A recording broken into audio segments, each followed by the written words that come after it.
Saloons TV, this is your preview show looking ahead to tomorrow's home game against Middlesbrough at the Den. As I said, it really is must win in my opinion. What will Gary Rowett do to try and get the 3 points? Let's take a look. So on the back of just 1 point from the previous 2 away games, which is exactly what I predicted, we go into this game absolutely needing a win. What will Gary Rowett do? What would I do? For once, because I feel this would be quite a short show, I'm going to show you both. This is the team that I would go with tomorrow.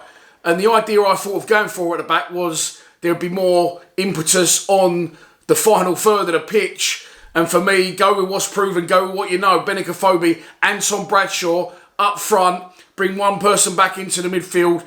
It's a little bit attacking, and yes, Murray Wallace has also dropped out that side. A lot of people want Cooper dropped as well. I'll be honest, I'd rather Cooper in there alongside Hutchinson than Creswell or Murray Wallace. So for me, that's a solid back four. It brings an extra player into the midfield, and then you've got your 2 strikers. People may argue that's narrow, but I would expect Saville Mitchell and Honeyman to bomb about in that midfield and cover plenty of ground. So I don't think it will be narrow. And for me, that's the team that I definitely would go with. What do I think Gary Rowett will go with? I think he'll do exactly what he did last time out, except he'll bring in his love child, Mason Bennett, one of his love children, Mason Bennett, in for Andreas Valsammer. Playing Valsammer, look, I don't really think he's done a lot since he's come to the club. He may need more time. He looked good coming off the bench as a sub, as a striker. But if you play someone who's not a striker, I had this chat with my mate in the cafe this morning, because he was saying, go 3 up top, put Bradshaw right. Do not put Bradshaw wide right. Do not put Valsammer wide right. If you put a centre forward wide right or wide left, then all you're doing is completely basically admitting that you're not going to get any service into your centre forward from that right hand side, because they're not wingers, they're strikers. So play 2 central strikers, Gaffer, but I don't think he will. I think he'll play the exact same team like he did against Rotherham, and we do need a bit of stability and a little bit of consistency, so I don't knock him if he does play the same side. But as I said, the front 3 for me didn't work, but the one change I think he will make will be Valsammer out and Mason Bennett in. I think he'll stick with George Long in goal, because I think he thinks now George Long is a way of us to attack.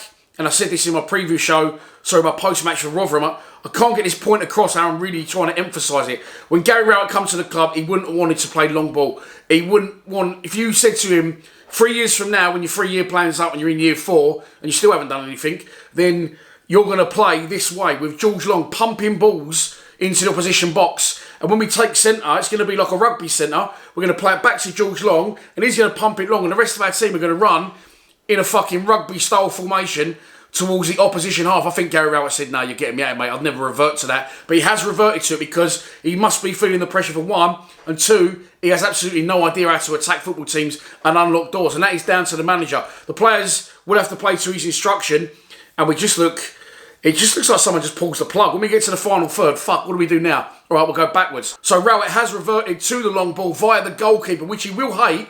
But at the minute, I think he's trying to focus on saving his job. And on that basis, I think George Long will continue in front of the big man Bulkowski between the sticks. And so we move on to our opposition, Middlesbrough. They currently sit 2 places below us and 1 point in the league in 18th place. So we absolutely need to beat them, or we will be drifting very close to the drop zone. As I said, they're managerless. They sacked Chris Wilder after their 1-0 away defeat against Coventry last Saturday. But in the week, they got off the mark without his services in a 1-0 win at the Riverside. They have got a lot of people in the hat for that job, including Rob Edwards, who was recently sacked by Watford. So if we do want Rowett out, we need to take a little bit of stock and go, look how Middlesbrough failed under a proven manager like Chris Wilder, with a big budget at a big club. On the flip side of that, Edwards did really well, went to Watford, they didn't like what they saw, they got rid of him quite quickly. So I'm not saying it hasn't worked under Gary Rowett, okay? I feel he served a purpose, but it's never going to go anywhere other than, well look, tomorrow I'm looking forward to picking up my boy.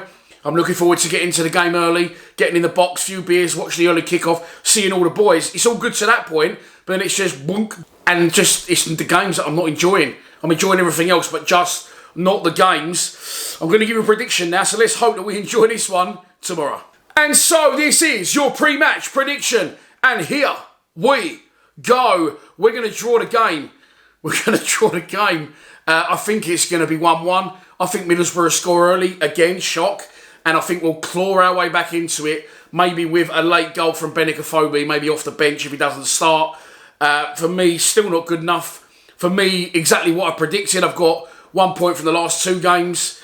And it's just not good enough. And it will never change under Rowett. Especially now he's reverted to this long ball punt from George Long again, which I don't mind if you're going to play long ball. But he specifically said he doesn't like to play long ball. He likes to play football and he likes to do this and that. Then he said he didn't have the players. Now he's got all his own players. Then he said, oh, it's COVID's fault. Now there's no COVID. He's running out of ideas. He's run out of excuses. And I personally have had enough. But look, he may surprise me tomorrow. If we turn up and play like we did in the opening day against Stoke, I haven't got a problem with it. But that Stoke game alone just shows you how far backwards we've gone and how quick. Has he lost the dressing room? I'm not sure. I feel the players are trying, but they're playing to the manager's instruction. So they're very cautious. They're very anti-attack. And if they do attack, they've got no idea how to attack. Other than, of course, boom, the big one from Longy.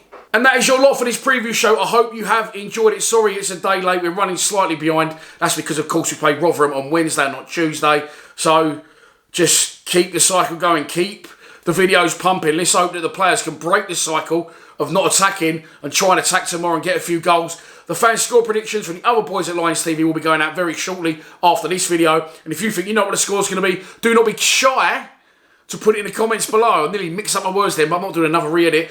I'll see you then tomorrow, live streaming from around 2:30. Please subscribe to Lions TV. Come on, you Lions.